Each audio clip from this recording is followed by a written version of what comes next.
show you how great I am. I'm gonna float like a butterfly and sting like a bee. I am the king of the world. G5 Jeff TV, hit the subscribe button, hit the like button. Please share this video, support your boy. Support good content at all times. All social media is in the description box, and please hit that bell icon so you can be notified when I drop that heat. It's just been announced the return of Keith one-time Thurman for about the 4th or 5th time. January 26, 2019. Supposed to be at the Barclays Center. He's supposed to be going up against Josesito Lopez. They announced it on the Al Heyman PBC Fox schedule for the first quarter of 2019.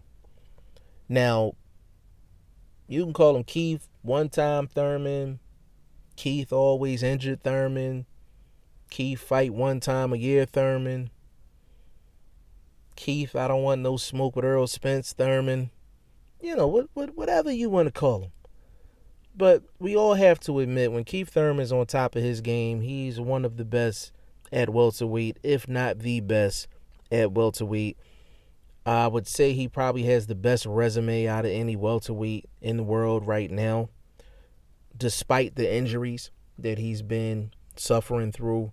And even during the announcement, Earl Spence said to Keith Thurman, as long as he keeps on winning, then Keith Thurman is going to always be injured. And and the thing that's funny, in a sense, he's not lying, because Keith Thurman didn't mention injuries until Earl Spence got that IBF title and really started barking and really started asking for that smoke from Keith one-time Thurman.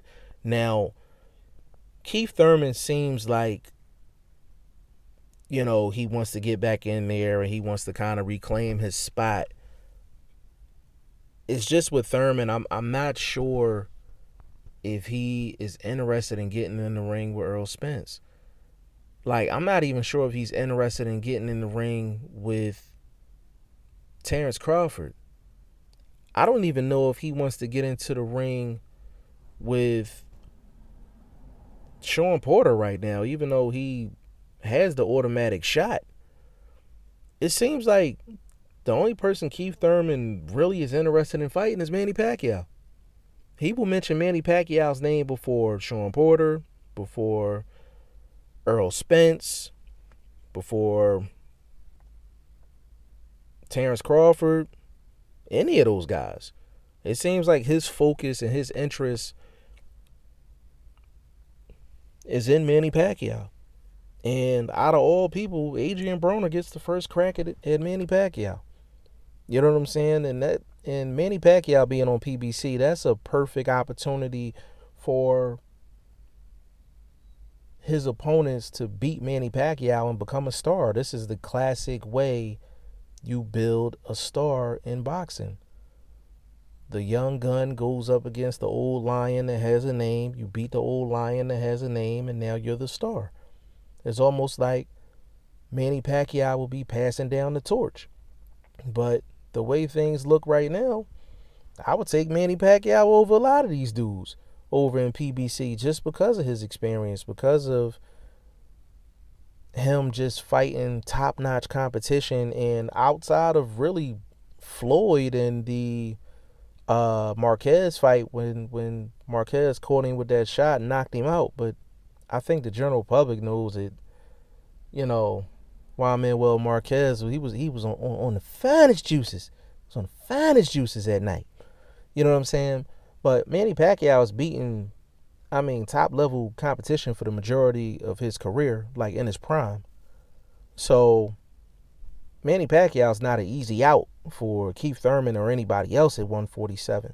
But Keith Thurman returning versus Josesito Lopez, I think Josesito Lopez is a good look for Keith Thurman, coming off of an injury, not being in the ring for basically damn near, 2 years? Damn near. Keith Thurman has fought once a year, quite often. You know what I'm saying? And then you add the injuries on top of that. Keith Thurman definitely probably has some ring rust, and he needs to get that ring rust off. For some reason, when he was rumored to come back before, they were saying it was against Jesse Vargas, and Keith Thurman and his team felt like Jesse Vargas wasn't a tune-up. And I'm like, this is the same guy that had a draw with Tomas Delorme and Adrian Broner. I'm like, if Jesse Vargas is not a tune-up, then yeah, you wasn't ready to come back. You know what I'm saying? And that's no disrespect to Jesse Vargas, but Jesse Vargas has proved over and over again he's not elite. You know what I'm saying? So you can't get upset with me by making that comment if you are a Jesse Vargas fan. He has proven to us that he's not elite. So Keith Thurman, Josesito Lopez, I think is a good fight. I think Josesito Lopez brings enough to the table in terms of just having a lot of grit, a lot of dog in him, where it can make things a little difficult for Keith Thurman, but not to the point to where Josesito Lopez will be pulling off an upset or really making it a dangerous fight for Keith Thurman. I fully expect for Keith Thurman to go in and do his thing. I expect for Keith Thurman to go some rounds in this fight. I don't see him knocking Josesito Lopez out early. I expect for him to knock out Josesito Lopez kind of late. I would say maybe about 8th, 9th round. I think it'll take him the first 2-3 rounds, get the rust off him. Then I think he'll start turning up. But Keith Thurman, despite all of the injuries, despite all of the stuff that's going on with him, as much as we like to tease him in regards to Errol Spence Jr., if he gets past Josesito Lopez and then he fights Sean Porter in a rematch and he beats Sean Porter in a rematch, you can pretty much say that Keith Thurman would be A-side in a unification with Errol Spence. He got the better resume. He would have beaten Sean Porter twice, beat Danny Garcia once, and overall, just his resume would be better than Errol Spence. So we can tease him all day long, but he's 2 victories away from being A-side in a fight with Errol Spence Jr. Keith Thurman would be calling the shots. But Keith Thurman thinks he's the top 147-pounder in the world anyway. So if you ask him, he would say he can call shots right now. And that's okay. And we like confidence in our champions. And if you don't like anything else about Keith Thurman, the one thing about Keith Thurman, that is a confident fighter. He fights like he's confident. He talks like he's confident. And he does have that championship swagger to him.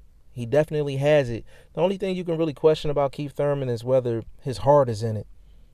Sometimes it seems like he's just interested in other things, and sometimes it seems like he doesn't eat, sleep, breathe boxing. He is just other elements to him as a person. And it just leaves the question of how dedicated is he? You know, how Keith Thurman talked on the come up is completely different to how he talks right now in terms of who he wants smoke with. You know, if this was Keith Thurman 5-6 years ago, he'd have been like, yo, line Errol Spence up. But now it's more strategic and things like that. But, you know, Keith Thurman is still one of the top welterweights in the world. I'm looking forward to seeing him back in the ring against Josesito Lopez. And I think Josesito Lopez is definitely going to give him some work. I think he's definitely going to give him some work. But I think he's going to be on the short end of the stick on this one. But it's a great opportunity for Josesito Lopez as well to get a main event against Keith one-time Thurman. Now, y'all let me know what y'all think in the comment section. G5 Jeff TV, hit the subscribe button, hit the like button. Please share this video. Support your boy. Support good content at all times. Now, I appreciate y'all. Peace.